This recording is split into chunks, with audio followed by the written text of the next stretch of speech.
Exercice sur le chapitre Dérivation, lecture graphique du nombre dérivé.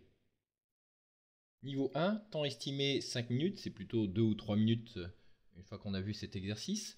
La fonction f est définie et dérivable sur R. On donne ci-dessous sa représentation graphique CF dans un repère orthogonal. Deux tangentes sont tracées au point d'abscisse -1 et au point B d'abscisse 2. On demande de déterminer graphiquement f de -1, f' de -1, puis f' de 2 dans la question 2.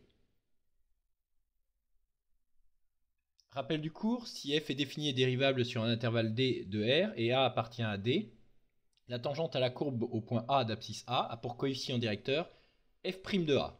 Le nombre dérivé au point A est le coefficient directeur de la tangente au point A d'abscisse A sur le graphique. L'équation réduite de cette tangente est alors y égale f' de A facteur de x moins A plus f de A, mais dans cet exercice, nous n'en aurons pas besoin.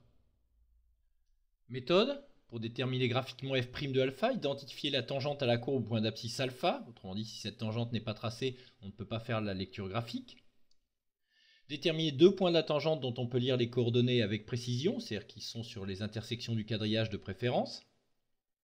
Calculer le coefficient directeur de cette tangente, coefficient directeur variation des ordonnées sur variation des abscisses, ou bien si A et B sont deux points de cette droite, YB moins YA, variation des ordonnées, sur XB moins XA, variation des abscisses.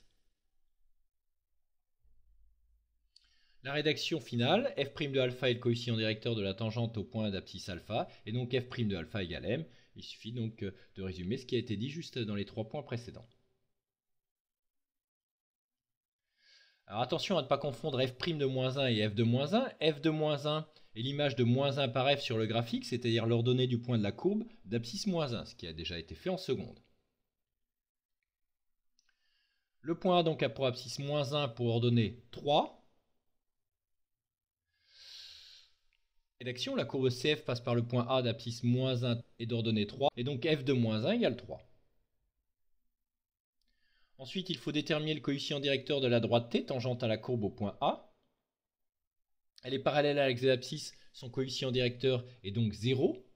Autrement dit, deux points A et B sont deux points de la tangente, l'ordonnée de B et l'ordonnée de A sont égales, YB moins YA vaut 0. Rédaction, f' de -1 est le coefficient directeur de la tangente à la courbe au point A d'abscisse -1. Cette tangente est parallèle à l'axe des abscisses et donc f' de -1 est égal à 0.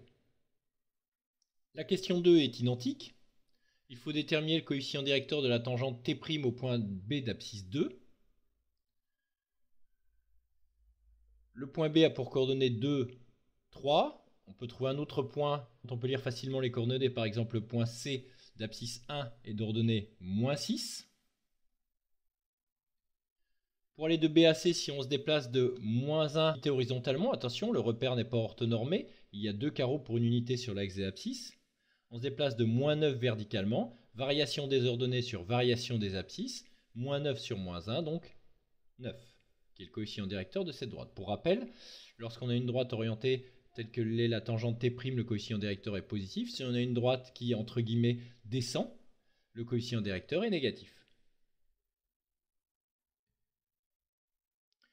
Rédaction, f' de 2 est le coefficient directeur de la tangente à la courbe au point d'abscisse 2. Donc f' de 2 égale -9 sur -1 égale 9.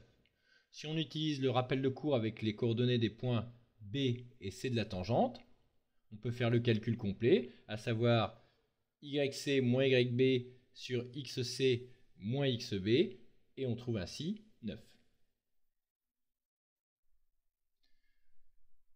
Les erreurs classiques viennent souvent de l'inversion des abscisses et des ordonnées. On lit en général le déplacement horizontal et ensuite le déplacement vertical, et on a tendance à écrire -1 sur -9 au lieu de -9 sur -1. Donc attention, le coefficient directeur, c'est la variation des ordonnées sur la variation des abscisses. L'autre erreur fréquente est de ne pas faire très attention aux unités du repère, et donc de compter le nombre de carreaux, -2 carreaux, -9 carreaux, et de faire -9 divisé par -2, ce qui est faux puisqu'on doit compter en unités. N'oubliez pas de faire les exercices d'application pour vérifier que cette méthode est bien acquise.